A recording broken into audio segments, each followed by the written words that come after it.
A. Hausman, 1859 to 1936. A. Hausman was a very hardworking man who worked in habitual fashions.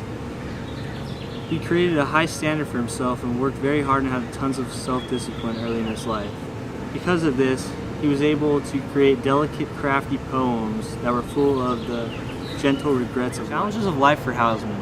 Hausman grew up in northwest London, and his childhood at the age of 12 became real bad when his mom passed away. He still was pretty successful, getting into Oxford after all, but he met a young woman there who just didn't feel the same way about him.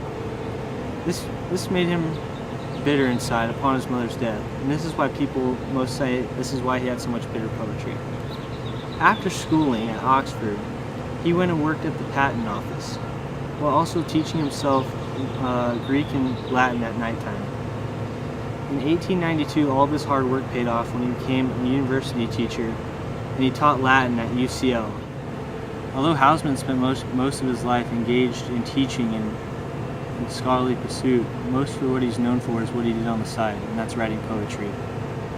One of his most famous poems is To an Athlete Dying Young, and that's what we'll be reading to you. A. Hausman, To an Athlete Dying Young. The time you won your town the race, we cheered you through the marketplace.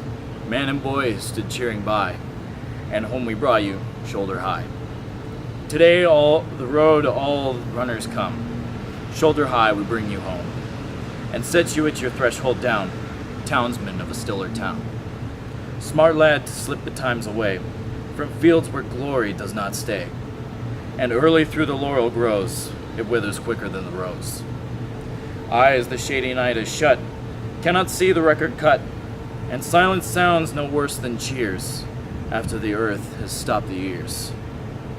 Now you will not swell the rout of lads that wore their honors out, runners whom renown outran, and the name died before the man.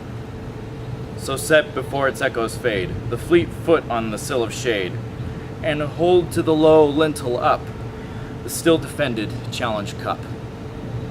And round that early laureled head will flock to gaze the strengthless dead, and find unwithered on its curls the garland briefer than a girl's.